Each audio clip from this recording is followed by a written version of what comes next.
Hello everyone, my name is Nikhil and welcome to the channel. आज का video IDBI executive यानी assistant manager या फिर बैंक पीओ भी बोला जाता है, उसके रिक्रूटमेंट के रिगार्डिंग है। 1544 total all over India recruitment निकली हुई है। बहुत अच्छे खासे पोस्ट है और इस नौकरी के अंदर सिर्फ और सिर्फ एक एग्जामिनेशन देना है। तो बहुत सारे पॉजिटिव पॉइंट्स हैं इस नौकरी के अंदर। इस वीडियो को आप पूरा अच्छे से देखना ताकि आपके डाउट्स क्लियर हो जाएं और आप कमेंट सेक्शन पे मतलब वही डाउट पूछ रहे होगे जो मैं वीडियो में पहले से एक्सप्लेन कर चुका हूं। तो वीडियो को अच्छे से आप देखो और एक बहुत ही बेहतरीन ऑफर के बारे में आपको वीडियो के स्टार्टिंग में ही बताता हूं। अच्छे से सुनना आप कि जो भी स्टूडेंट रेगुलेटरी बॉडी के लिए तैयारी करते हैं सीरियसली, जैसे कि आरबीआई हो गया आपका और आपका एसआईडीबीआई हो गया, नाबार्ड हो गया, सेबी हो गया, इन नौकरी की तैयारी के लिए ना बहुत ही ज्यादा डिस्काउंटेड रेट पे आपको कोर्सेस अवेलेबल कराया जा रहा है और ये ऑफर सिर्फ और सिर्फ 11 जून तक ही अवेलेबल है। मैं अपने टेलीग्राम ग्रुप में इसके बारे में पहले ही बता चुका हूं। तो हर एक कोर्सेज के ऊपर 40% तक का डिस्काउंट है, तो आप डेफिनेटली इसको चेकआउट करना। और इन चारों कोर्सेज के अंदर जो सबसे इंपॉर्टेंट मेरे को अभी लग रहा है वो है आरबीआई ग्रेड बी, क्योंकि उसका फेज 2 का एग्जामिनेशन आने वाला है। जो भी स्टूडेंट इंटरेस्टेड हैं और पास हो चुके हैं, बहुत ही सीरियस लेना, क्योंकि बहुत ही अच्छी नौकरी है और ये कोर्स उनको बहुत ज्यादा हेल्प कर सकता है। एक बार देखिए इसके अंदर क्या क्या चीजें आपको मिलने वाली हैं। आपको यहाँ पे मॉक टेस्ट मिलने वाला है, करंट अफेयर्स का पूरा कवरेज मिलने वाला है, आपको यहाँ पे डिस्क्रिप्टिव का आप तैयारी होगी, नोट्स मिलने वाले हैं, प्रीवियस पेपर्स मिलेंगे, आपको रिवीजन शीट मिलेगी, 10 से ज्यादा डिस्क्रिप्टिव टेस्ट भी मिलेंगे। आपके डिस्क्रिप्टिव टेस्ट इंग्लिश के भी मिलने वाले हैं, लाइव क्लासेस होने वाली, 75 से ज्यादा टॉपिक टेस्ट आपको मिलने वाले हैं फेज 2 के, 100 से ज्यादा लाइव क्लासेस हैं, रिकॉर्डेड क्लासेस हैं, आपके साथ एग्जामिनेशन की स्ट्रेटेजी बनाई जाएगी। इतनी सारी चीजें हैं ना कि इस नौकरी को क्रैक करने के लिए इससे बेहतरीन कोर्स नहीं हो सकता है। तो लिंक डिस्क्रिप्शन में अवेलेबल है। कूपन कोड है मॉनसून कूपन कोड आप यूज करें और डिस्काउंट ले सकते हैं। इसके अलावा अगर आप एसआईडीबीआई सेबी वगैरह की तैयारी करते हो तो उस पर भी ये डिस्काउंट अवेलेबल है। मॉनसून कोड का लिंक डिस्क्रिप्शन में अवेलेबल है, जरूर अवेल करना। स्पेशली आरबीआई ग्रेड बी का बहुत ही बेहतरीन कोर्स है जो आपको एग्जामिनेशन क्रैक करने में मदद कर सकता है। तो हम वापस आईडीबीआई के अंदर आते हैं और आईडीबीआई पीओ की सारी डिटेल्स देखना शुरू करते हैं। सब कुछ डिस्कशन करने वाले हैं हम इस वीडियो में। तो सबसे पहले ना नोटिफिकेशन में डेट्स की बात कर लेते हैं। डेट्स की बात करें यहाँ पर तो 3 जून को इसका फॉर्म निकल चुका है और 17 जून इस फॉर्म को भरने का आखिरी डेट है। ठीक है, 9 जुलाई 2022 को आपका इसके अंदर एग्जामिनेशन भी हो जाएगा। इसका एक ही एग्जामिनेशन इस तारीख को हो जाएगा। और इसकी एप्लीकेशन फीस की बात करें तो 200 रुपए यहाँ पे एप्लीकेशन फीस है एससी एसटी फिजिकली हैंडीकैप्ड के लिए। बाकी सबके लिए 1000 रुपए एप्लीकेशन फीस है। यहाँ पे फीमेल के लिए भी कोई डिस्काउंट नहीं है। तो ये होगी एप्लीकेशन फीस की बात। अब हम यहाँ पर आ जाते हैं टाइप ऑफ जॉब्स के अंदर और पोस्ट के अंदर। पोस्ट की बात करें तो 1544 टोटल पोस्ट है, लेकिन ये नौकरी यहाँ पर 2 आपको अवेलेबल है। दोनों ही बैंक पीओ की नौकरी है, पर दोनों ही नौकरी के बारे में मैं आपको यहाँ पे बता देता हूँ। बहुत इंपॉर्टेंट है इसको समझना। सबसे पहला आपका नौकरी है एग्जीक्यूटिव कॉन्ट्रैक्ट बेसिस पे। ये कॉन्ट्रैक्ट बेसिस की नौकरी है, 3 साल की, अच्छे से बताऊंगा इसके बारे में। और सेकेंड है हमारा assistant manager post graduation diploma in banking finance वाली नौकरी। दोनों के अंदर ही एक एग्जामिनेशन है, तो टेंशन लेने की जरूरत नहीं है। तो सबसे पहले ना एक बार पोस्ट देख लेते हैं कि इसमें कितने कितने पोस्ट हैं। तो यहाँ पर दोनों ही नौकरियों के अंदर काफी पोस्ट है। 1044 पोस्ट है आपके एग्जीक्यूटिव कॉन्ट्रैक्ट वाले में और आपके आईडीबीआई असिस्टेंट मैनेजर वाले में 500 पोस्ट है टोटल। इसके अंदर आपके वैकेंसीज मतलब जो रिजर्वेशन है उसके हिसाब से भी बटी हुई है। तो इन दोनों के बारे में आपको थोड़ी सी डिटेल दे देता हूं। यहाँ पर सबसे पहले बात करें एग्जीक्यूटिव कॉन्ट्रैक्ट बेसिस वाली नौकरी क्या है। इसके अंदर क्या होगा, जो भी लोग पास कर जाएंगे एग्जामिनेशन को उनका सिलेक्शन होगा 3 साल के लिए। तीनों ही साल में आपको बेसिकली कॉन्ट्रैक्ट रिन्यू होंगे। पहले साल नया कॉन्ट्रैक्ट बनेगा, उसके बाद अगले 2 साल के लिए एक नया कॉन्ट्रैक्ट बनने वाला है। तो जो भी इसके अंदर पास होगा वो 1 साल के लिए नौकरी रखेंगे वो लोग। अगर उनको अच्छा लगता है तो ही अगले साल भी आपको रखेंगे, अगर उस भी अच्छा लगता है तो आपको तीसरे साल भी रखेंगे। अगर आप तीनों ही साल टिक जाते हो वहां पे तो ऑलमोस्ट गारंटी है कि आपको वो लोग बैंक पीओ बना देंगे, आपको एग्जीक्यूटिव लेवल की नौकरी वहां पे मिल जाएगी। इस नोटिफिकेशन में साफ साफ इसको लिखा गया है। तो जो भी लोग 3 साल टिकेंगे ना उनकी आप लेके चलिए गारंटी है कि सरकारी नौकरी हो जाएगी। ठीक है, और 3 साल जो आप लोग कॉन्ट्रैक्ट बेसिस पर नौकरी करोगे उसके अंदर सैलरी की बात करें तो सबसे पहले साल जो आपको सैलरी मिलेगी वो मिलेगी 29,000, सेकेंड ईयर मिलेगी 31,000, उसके बाद मिलेगी आपको 34,000। कोई भी डीए या फिर और कोई अलाउंसेस आपको नहीं मिलने वाला है। यहाँ पर आपको पेंशन स्कीम के अंदर जरूर आप पैसा इन्वेस्ट कर सकते हो, एनपीएस के अंदर। इसके अलावा और कोई बेनिफिट नहीं मिलने वाला, बैंक की तरफ से कुछ भी नहीं मिलने वाला। इसके अंदर फायदा क्या है, इसको कौन अप्लाई करे? वो इसके अंदर अप्लाई कर सकता है जो स्टूडेंट काफी साल आपके निकल चुके हैं तैयारी के, 4-5 साल कोई नौकरी नहीं निकली है आपसे, तो आप यहाँ पे अप्लाई करो। 3 साल में आप 1-2 साल भी नौकरी कर लेते हो ना, तो आप बाहर अप्लाई करोगे, प्राइवेट में आपकी नौकरी बहुत इजीली लग जाएगी। जो लोग नए स्टूडेंट हैं, मैं यहाँ पे रिकमेंड नहीं करूंगा इसको अप्लाई करना, क्योंकि 3 साल आप अपना ब्लॉक कर दोगे। पहला अटेम्प्ट है, इस पोस्ट के लिए अप्लाई मत करना। सेकंड पोस्ट में बता रहा हूं वो अप्लाई करना, वो इससे सुपीरियर पोस्ट है। सेकंड पोस्ट हम आ जाते हैं हमारे post graduation diploma in banking finance वाली पोस्ट के अंदर, जिसके अंदर आपके 500 पोस्ट है। इसके अंदर क्या होने वाला है, ये भी नॉर्मल बैंक पीओ नहीं है। इसके अंदर क्या होगा कि जो स्टूडेंट एग्जामिनेशन को पास करेगा 23 जुलाई 2022 को, वो इसके अंदर एडमिशन ले लेगा मणिपाल ग्लोबल एजुकेशन के अंदर। मणिपाल ग्लोबल क्या करेगा, आपको 1 साल की ट्रेनिंग देगा और उस ट्रेनिंग के बदले आपको डिग्री भी मिलेगी, post graduation diploma in banking and finance की डिग्री। उस 1 साल के अंदर 9 महीने तो आपको पढ़ाया जाएगा और 3 महीने आपको प्रैक्टिकल ट्रेनिंग दी जाएगी। और जो स्टूडेंट इसको पास कर लेगा, लास्ट में रिटन एग्जामिनेशन होगा आपको, जैसे नॉर्मल बीकॉम में होता है, कुछ भी होता है, वो इसके अंदर फेल नहीं होते। अगर 100 स्टूडेंट समझ करो 500 है ना, 500 में ये अगर 530 लोग लेते हैं तो मुश्किल से 2 या 3 लोग फेल होते हैं। ऐसा नहीं होता कि 500 में से 250 फेल हो गए, 200 फेल हो गए, ऐसा नहीं होता। मुश्किल से 2-3 फेल होते हैं जो कि नहीं कॉप अप कर पाते हैं, वरना जो एग्जामिनेशन को क्रैक करना है ना, वो वहां पर कॉप अप कर ही लेता है, क्योंकि यहाँ पर कॉम्पिटिशन बहुत है। ठीक है, जो बातें मैं डिस्कस कर रहा हूँ सुनना आपको जरूरी है, ताकि आप डिसीजन ले सको इस नौकरी को अप्लाई करना है कि नहीं, और करना है तो कौन सी पोस्ट को करना है। एक बात और यहां पे बता दूं कि इन दोनों में से किसी एक ही पोस्ट को अप्लाई कर सकते हो, आप दोनों पोस्ट को अप्लाई नहीं कर सकते हो। ध्यान से किसी एक ही पोस्ट को अप्लाई करिएगा। सीरियस कैंडिडेट तैयारी हो चुकी है ना, तो इस असिस्टेंट मैनेजर पीजीडीएफ वाले की आप अप्लाई करना।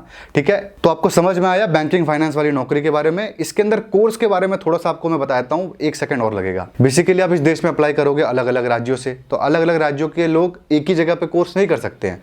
ठीक है, तो यहां पर 2 इंस्टीट्यूट का आपको ऑप्शन है, आप स्क्रीन पे देख सकते हो।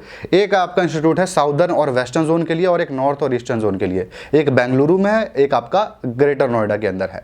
और आप लिस्ट देख सकते हो, जोन लिखा हुआ है, स्टेट लिखा हुआ है। इस स्टेट और इस जोन के लोग यहां अप्लाई करेंगे, यही इनकी पढ़ाई होगी। और इसके बाद आपको और किसी दूसरे जोन से आप अप्लाई करना होगा, तो उसका डोमिसाइल चाहिए होगा। ठीक है, तो जिस जोन में आपका डोमिसाइल होगा उसी जोन में आप अप्लाई कर सकते हो, वहीं पर आपका कोर्स होगा। लेकिन पोस्टिंग आपके ऑल ओवर इंडिया हो सकती है, यहाँ पे कोई ऐसा हार्ड एंड फास्ट रूल नहीं है कि एक ही जगह पे पोस्टिंग होगी। एक बात आपको बता दूं कि जो भी ये कोर्स आपको बैंक कराएगा ना, इसके लिए आपको फीस देनी पड़ेगी 3.5 लाख रुपए। काफी ज्यादा यह फीस है। बट यहां पर क्या सीन होगा कि आप बैंक से खुद आईडीबीआई से लोन ले सकते हो। जब आपकी नौकरी लग जाएगी, वो आपको ईएमआई से इस पैसे को ले लेगा। डरने वाली बात नहीं है, इसको आप ऑप्ट करो। बहुत लोगों को मैं जानता हूं जो लोग इसको ऑप्ट किए हैं, उनका सैलरी से कट गया 1-1.5 साल के अंदर, कोई ज्यादा फर्क नहीं पड़ता, और वो बैंक पीओ है आज के डेट में। ठीक है, कंपटीशन भी कम होने वाला है, डरने की जरूरत नहीं है, अप्लाई जरूर करें। इसके अंदर बॉन्ड के बारे में लिखा हुआ है, मैं उसके बारे में डिस्कशन नहीं करूंगा क्योंकि लोग कंफ्यूज हो जाएंगे उसके बारे में बताऊंगा तो। ठीक है, आपको बस ये समझना है कि ये एकदम 100% सरकारी नौकरी है। 1 साल 2 साल 3 साल कुछ भी रुकने की जरूरत नहीं है। ट्रेनिंग कंप्लीट हुई, आपकी नौकरी लग जाएगी। सैलरी के बारे में बात करें तो पहले 9 साल जब आपको पढ़ाया जाएगा ना, तो 2,500 रुपए महीना आपको दिया जाएगा। लास्ट के 3 महीना जो आपका है उसमें आपको 10,000 रुपए महीना स्टाइपन मिलेगा। ठीक है, ये आपका अलग चीज है, और जो आपको पैसे देने पड़ेंगे वो एक अलग चीज है। ठीक है, तो 3.5 लाख रुपए और आप लेके चलिए, मोटा मोटी 5 लाख खर्च हो जाएंगे। वो आपको लोन दे देगा खुद आईडीबीआई, और आपसे वो ले लेगा। तो बहुत अच्छा इसको बोलूंगा। अगर आपको आईबीपीएस पीओ, एसबीआई पीओ नहीं क्रैक हो पा रहा है ना, ये क्रैक हो जाएगा, काफी इजी है आपके लिए। और ऐसे स्टूडेंट जो कि बहुत नए हैं, उनको तैयारी नहीं है, उनको पता है ये क्रैक नहीं हो सकता है, तो कॉन्ट्रैक्ट वाला अप्लाई कर लेना। 6 महीना साल भर नौकरी करके आप छोड़ भी सकते हो। ऐसा नहीं है कि आपको 3 ही साल करना है, तो आपका एक्सपीरियंस भी हो जाएगा, एग्जामिनेशन क्रैक होगा तो कॉन्फिडेंस भी बिल्ड होगा। जल्दी मैंने सारी डिटेल बता दी है जो कि सुनना जरूरी था आप लोगों को। अब हम आ जाते हैं यहाँ पे एलिजिबिलिटी क्राइटेरिया के ऊपर। एलिजिबिलिटी क्राइटेरिया को ध्यान से सुनते हैं, और दोनों ही पोस्ट की एलिजिबिलिटी क्राइटेरिया आपको साथ में बताता हूँ।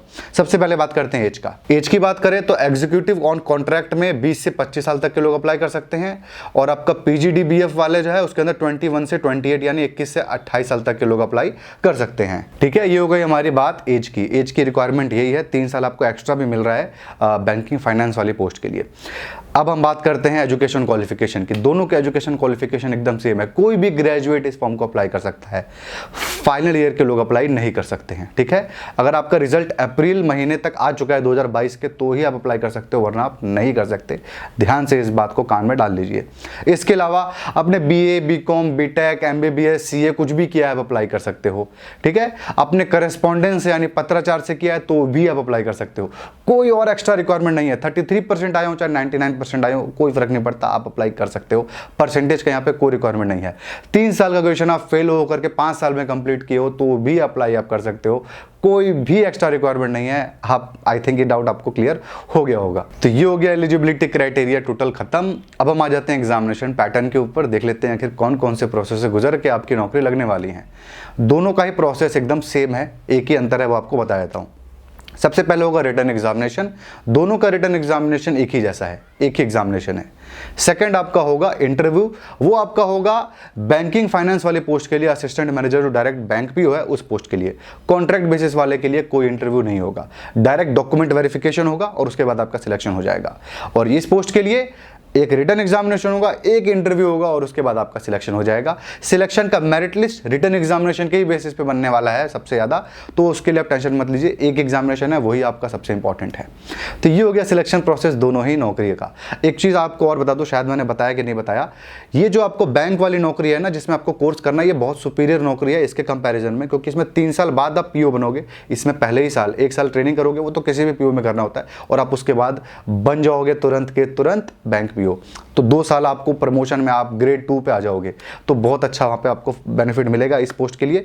तो जो लोग पढ़ाई कर चुके हैं सीरियस है वो इसी पोस्ट के लिए अप्लाई करें, बैंकिंग फाइनेंस वाली पोस्ट के लिए। तो चलिए एक बार रिटन एग्जामिनेशन का पैटर्न देख लेते हैं। इसके अंदर टोटल 4 पेपर होने वाले हैं। सबसे पहला जो आपका पेपर होगा वो है रीजनिंग का 60 क्वेश्चन 60 मार्क्स। उसके बाद इंग्लिश का 40 question 40 marks, quant 40 question 40 marks. अब उसके बाद general economy, banking awareness, computer और IT 60 क्वेश्चन 60 मार्क्स। तो टोटल हो गया 200 क्वेश्चन 200 मार्क्स। सॉल्व करने के मिलेगा आपको 120 मिनट यानी 2 घंटे।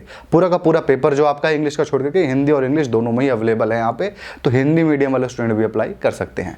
यहाँ पर सेक्शनल में भी आपको पास होना है, सेक्शन का भी कट ऑफ निकलेगा और ओवरऑल कट ऑफ भी निकलेगा। ठीक है, और यहाँ पे नेगेटिव मार्किंग की बात करें तो 1/4 यानी 0.25 के नेगेटिव मार्किंग है। तो आपको रिटन एग्जामिनेशन का पैटर्न समझ में आया। जो इसको पास करेगा वो पर्सनल इंटरव्यू में जाएगा बैंकिंग फाइनेंस के लिए, और दूसरे वाले कॉन्ट्रैक्ट वाले के लिए डायरेक्ट उसका डॉक्यूमेंट वेरिफिकेशन होगा, नौकरी लग जाएगी। और इसका अपना 1 साल का कोर्स करेगा और उसके बाद उसकी नौकरी लगेगी।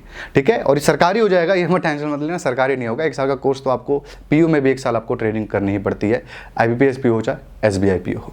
तो ये हो गया सारा का सारा एग्जामिनेशन पैटर्न। अब हम आ जाते हैं बुक्स के ऊपर। अगर आपको सिंगल बुक में इंटरेस्ट है तो कोई भी SBI PO या फिर IBPS PO की बुक में रिकमेंड किया हो ना, आप उससे पढ़ लो, आपका काम चल जाएगा। आपको मैंने पिछली वीडियो में IBPS RRB PO का भी सिंगल बुक बताया था, उससे भी आपका काम चल जाएगा। बस प्रीवियस ईयर पेपर्स लगा लेना।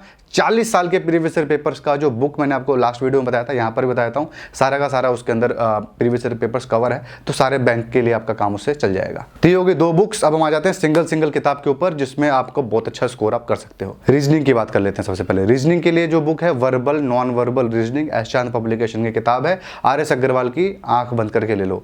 इंग्लिश की बात करें तो एसेंशियल इंग्लिश किताब है दिशा पब्लिकेशन की, उसको भी आंख बंद करके ले लो। तीसरी बुक है हमारी क्वांट की। क्वांट के लिए यहाँ पर ना एसेंशियल क्वांट की किताब है दिशा पब्लिकेशन की। सारे बैंक में आपका काम चल जाएगा, SSC में भी, रेलवे में, सब में चल जाएगा। लेकिन अगर आपका बैंक दे रहे हो ऐसे ही मेन SSC और रेलवे ही है, तब आप fast track arithmetic book purchase कर लेना अरिहंत पब्लिकेशन की, उसको भी आप सारी किताबें आंख बंद करके ही परचेस कर सकते हो। इसके बाद हम आते हैं जनरल अवेयरनेस के ऊपर। यहाँ पे काफ़ी किताबें परचेस करनी पड़ेगी। सबसे पहले बैंकिंग अवेयरनेस के टॉपिक के लिए बैंकिंग अवेयरनेस की किताब परचेस करनी पड़ेगी। तो मैं आपको डिस्प्ले कर दूंगा उसका फोटो। लास्ट वीडियो में भी मैंने आपको बताया था, बैंक के लिए ब्रह्मास्त्र है, बैंकिंग अवेयरनेस के उससे अच्छी किताब नहीं है मार्केट में, पतली भी है और सारा डाटा भी दिया हुआ है। उसके बाद एक कंप्यूटर की बुक आपको परचेस करनी पड़ेगी, उस सब की लिंक मैं आपको डिस्क्रिप्शन में दे दूंगा और फोटो भी यहाँ पर डिस्प्ले कर दूंगा। 2 किताब आपकी हो गई। तीसरी आपको करंट अफेयर्स लेनी पड़ेगी बैंकिंग की। बैंकिंग क्रॉनिकल्स एक मैगजीन आती है, 6 मंथ का एडिशन उठा लेना, नहीं मिलेगा। विजर्ड मैगजीन का आपको इकोनॉमिक्स एडिशन उठा लेना, 6 मंथ का, नहीं मिलेगा। प्रतियोगिता दर्पण का उठा लेना, नहीं मिलेगा। तो अपनी मेन किताब तो है क्वार्टरली करंट अफेयर्स की, 2 किताब उठा लेना, दिशा पब्लिकेशन की आती है, उससे भी आपका काम चल जाएगा। सबकी लिंक आपको डिस्क्रिप्शन में मिल जाएगी, कहीं जाने की जरूरत नहीं है, आप बुक्स को चेकआउट कर सकते हो। तो ये सारी किताबों से आप पढ़ जाओगे तो आपका काम चल जाएगा। तो ये हमने देख ली बुक्स। अब हम आ जाते हैं सिलेबस के ऊपर। सिलेबस में सबसे पहले बात करते हैं रीजनिंग का, वर्बल नॉन वर्बल दोनों इसके अंदर आएगा। दोनों को हम एक साथ ही देख लेते हैं। तो सबसे पहले वर्बल के अंदर सबसे पहले टॉपिक है क्लासिफिकेशन, उसके बाद operation of mathematics, Venn diagram, word sequence, missing characters, sequential output training, direction, test of alphabet, eligibility test, data sufficiency, alpha numeric puzzle, blood relation, coding decoding, analogous, series completion, verification of truth of statement, situation reaction test, आपका direction sense test, assertion and reasoning, arithmetical reasoning. Non verbal के अंदर आपका है construction of square and triangle, series completion of sentence, spotting embedded figure, classification, rule detection, analytical reasoning, paper folding, paper cutting. ये paper folding, paper cutting, cube, water image, mirror image, dot situation, ये सारे बहुत कभी rarely आते हैं। 8 से 13 number जो है आपको पढ़ने की जरूरत नहीं है specially. Identical figure grouping, forming figure analysis and figure matrix, ये हो गया रीजनिंग। अब हम आते हैं इंग्लिश पे। इंग्लिश में सबसे पहले टॉपिक है cloze test, as reading comprehension, error spotting, sentence improvement, sentence correction, para jumble, fill in the blanks, para sentence completion. अब हम आते हैं क्वांट पे। क्वांट में है नंबर सीरीज, उसके बाद data interpretation, simplification and approximation, quadratic equation, data sufficiency, mensuration, average, profit and loss, ratio proportion, time, work and energy, time and distance, probability relation, simple interest, compound interest, permutation and combination. अब हम आते हैं current affairs वाले topic पे, general awareness वाले topic पे। तो सबसे पहले टॉपिक है करंट अफेयर्स, उसके बाद banking awareness, GK update, currency, important places, books and authors, awards, headquarters, prime minister schemes, important dates. यहाँ पर आपका इकोनॉमिक्स का भी पार्ट आप ऐड कर लेना। बैंकिंग अवेयरनेस है ना, उसके अंदर क्या क्या है, आपका इकोनॉमिक्स भी एडेड है, बैंकिंग अवेयरनेस भी एडेड है और आपका कंप्यूटर और आईटी भी एडेड है। चारों टॉपिक उसके अंदर एडेड है, लेके चलना। सबसे ज्यादा उसी में से क्वेश्चन आएंगे और करंट अफेयर से, बाकी सबसे उतना इंपॉर्टेंट नहीं है, एक एक दो क्वेश्चन ही आएंगे। ये हो गया सिलेबस, हमने सारी डिटेल देख ली, बस कट ऑफ बच रहा है। कट ऑफ की बात यहाँ पे कर लेते हैं। कट ऑफ के बाद आप लेके चलिए, कॉन्ट्रैक्ट बेसिस वाले का कट ऑफ कम जाता है, लगभग आप लेके चलो 101 नंबर 102 नंबर तक कट ऑफ जाएगा आपका। पेपर हार्ड आता है, इतना इजी नहीं आता, सोचेंगे अरे वाह तो बहुत कम कट ऑफ है, लेकिन पेपर हार्ड आता है इसका, ऐसा हल्के में नहीं आता है, ठीक है। और बैंकिंग फाइनेंस वाले पोस्ट का आप लेके चलो तो उसके अंदर भी 105 110 115 तक मैक्सिमम, इससे ज़्यादा कट ऑफ नहीं जाएगा। कट ऑफ इसके अंदर उतना नहीं जाता, पेपर थोड़ा सा बस टफ होता है। तो आई थिंक हमने सारी डिटेल्स देख ली हैं, जो भी चीज़ें मैंने डिस्कशन की ना सबके लिंक आपको डिस्क्रिप्शन में मिल जाएगी। तो बस ये था आज के वीडियो में। आई होप आपको इस वीडियो से फायदा मिला होगा। अगर आपको इस वीडियो से फायदा मिला तो आप इस वीडियो को लाइक जरूर करें, कमेंट करें अपने डाउट को, और अगर आपको ऐसे और वीडियोस देखने होंगे तो आप इस चैनल को भी जरूर सब्सक्राइब करें। Thank you.